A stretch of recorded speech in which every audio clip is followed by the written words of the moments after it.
Giving all praises to Yahweh Ba'Shem Yahushai. We give double honors to the elders and apostles of Great Millstone, and we say peace and shalom and blessings to the elect that's pushing this word in the four corners of the earth.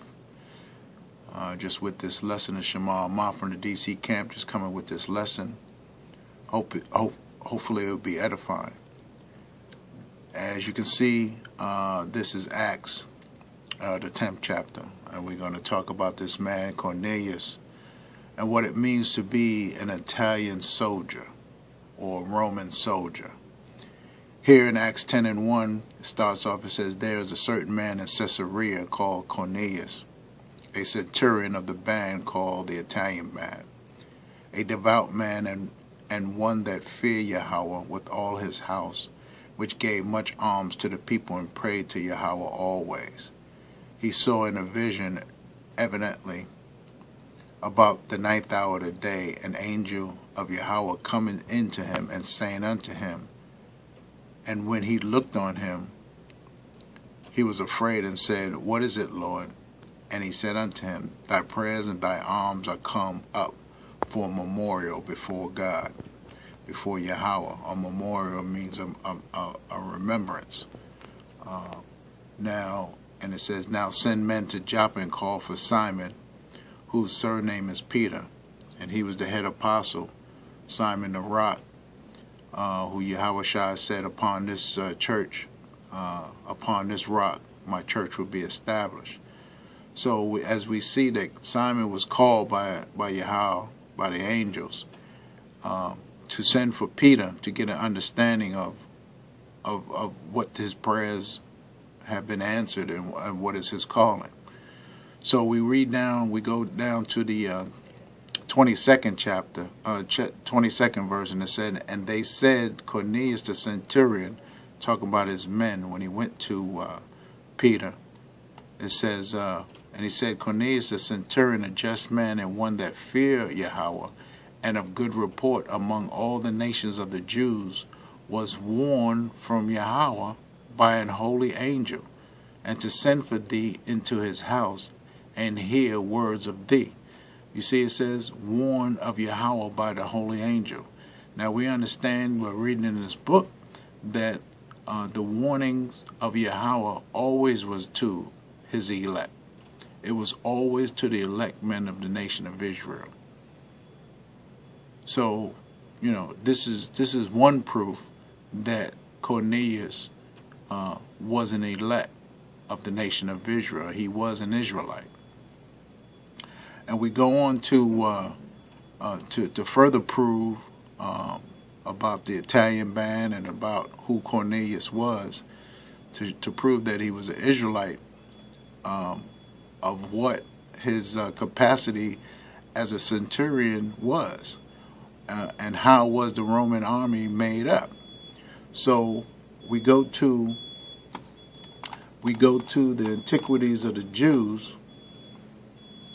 We go to the Antiquity of the Jews, Book 8, and it says from the death of Judas Maccabees to the death of Queen Alexandra. This is chapter 2. And we're going to go to the 3rd paragraph, and this is a letter from King Demetrius to Jonathan, the high priest. And it says here, King Demetrius to Jonathan and to the nation of the Jews sendeth greetings, since you have preserved your friendship for us, and when you have been tempted by our enemies, you have not joined yourself to them. Jumping down, it says, I relinquish you for this time, and for all time to come. I will also that the city of Jerusalem be holy and inviolable, and free from the tithe and from taxes unto the utmost bounds. And I so far received from my title to the citadel, as to permit Jonathan your high priest to possess it, that he may place such a garrison in it as he approved for fidelity and goodwill to himself, that they may keep it for us. I make also free all those Jews that have been made captive and slaves in my kingdom. I also give order that the beasts of the Jews be not pressed for our service, and let their Sabbaths and all their festivals, and 3 days before each of them, be free from any imposition. And this the point. In the same matter, I set free the Jews that are inhabitants of my kingdom, and order that no injury be done to them. I also leave to such of them as are willing to list themselves in my army, that they may do it, and those as far as 30,000, which Jewish soldiers, whithersoever they go, shall have the same pay that my own army have. And some of them I will place in my garrisons, and some as guards about my own body, and as rulers over those that are in my court. So what is it saying? It's saying that Jews were enlisting themselves, or being enlisted into the army of the Roman garrisons. As you can see here, receiving the same pay and having the same privileges as other soldiers. So it was Roman, it was Jewish soldiers or Israelites in the Roman army, as you can see here, if they enlist themselves.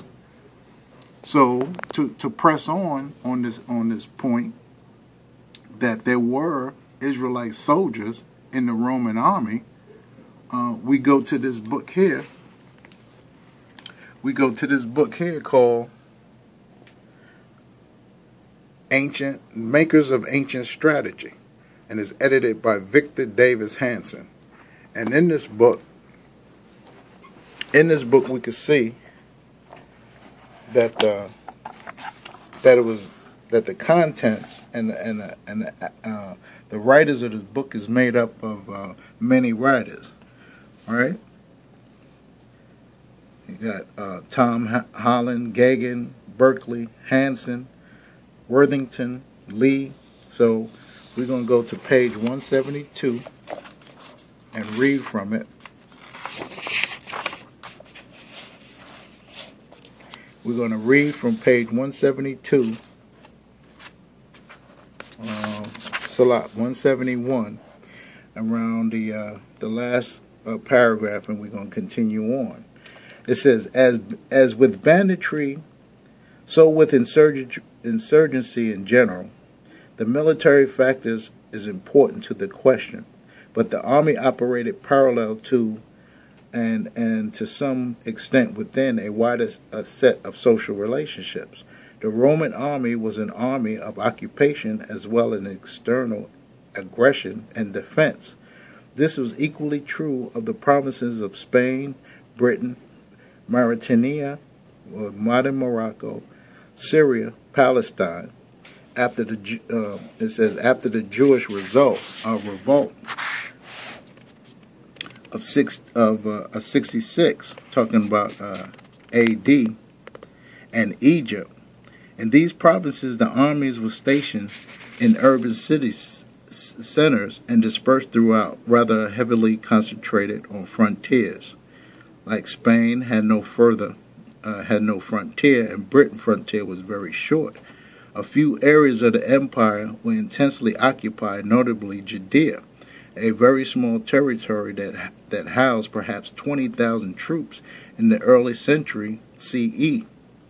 So jumping down, we can see this is before, but we're going to go down to here, right here, talking about an auxiliary army. Now, an auxiliary army is helpers of the main army. So it says the auxiliary army recruited entirely from non-citizens, right? Non-citizens. The auxiliary army recruited entirely from non-citizens was much larger than the legionary army.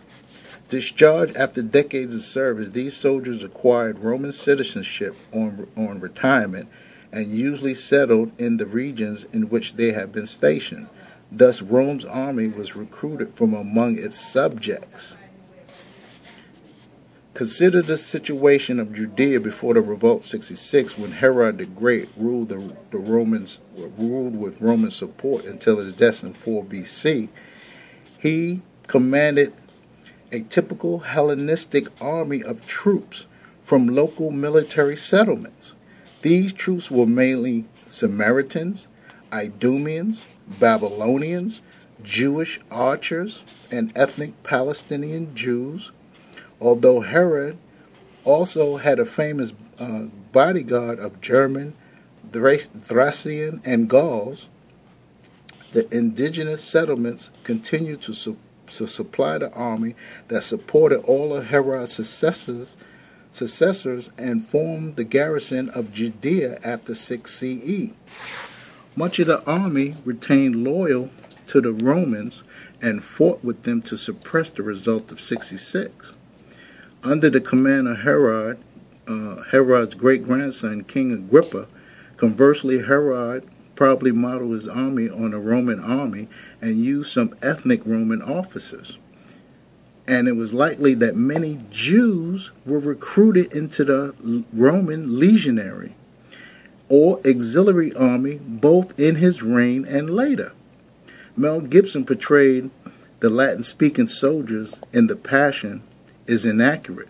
The soldiers in the Roman garrison of Judea spoke Aramaic, which is a broken form of Hebrew. The army that the Romans initially sent against the rebels in 66 under the command of Cestus Gallus, governor of Syria, included legionaries, a Roman citizen, soldiers, auxiliary, i.e. non-citizen soldiers, contingents from the armies of 2 local allied client kings, the local Syrian militia. At the same time, the royal Jewish forces loyal to Agrippa moved against the rebels in 3 separate locations. Later, the larger Roman army under the command of Vespasian numbers 55 to 60,000 legionary and auxiliary troops and 15,000 allied troops, and included at least 1 Jewish high officer, Tiberius Julius Alexander of Egypt. So even in Vespasian's army, there was a Jewish high officer. So why couldn't Cornelius be an Israelite? He was an Israelite. He was recruited in the Italian band. Now the Italian band just means people recruited from Italy. Like if you see this here, this is the King James Bible Online, the Italian band. It says the name of Roman cohorts to which Cornelius belonged, Acts 10:1. So called probably because it consisted of men recruited in Italy. And that's all it means. It just means men recruited in Italy. Now, Acts 27:1 talks about the Augustus band. So let's find out what the Augustus band is. When you look at the Augustus band in Acts 27:1, it says literally a Sebasti, the Greek form of Augustus, the name given to Caesarea in honor of Augustus Caesar. Probably this band of cohorts consisted of Samaritan soldiers belonging to Caesarea. So the Roman army was not only made up of so-called Romans, who you would call Esau, but they also had, look, Samaritan soldiers, you had Jewish soldiers, you had even Jewish officers, as the book, as I showed you in the book. So, you know, we understand that because back in Acts, when it says here that Yahweh warned by sending the angel to Cornelius to hear the words of Peter, we understand, and we understand that when Cornelius heard these words and he fasted and he done these things and went to Peter to find out exactly what's going on, that it was evident that he was a man of the Lord, he was an elect, and this is the way we're gonna call it. We're gonna call it just this way because of evidence, because of the prophecy that the Gentiles was going to find their way back to the Lord, because we understand that this broken off branches, which is called the Gentiles, which is called the foreigners, who were scattered throughout all the world, was going to come back to the Lord through faith. And with that, we'll just say, Call Halal Yahweh Shem Yahushai, double honors to the elders in Great Millstone. Peace and shalom to the elect. Hope this was edifying. Peace and shalom.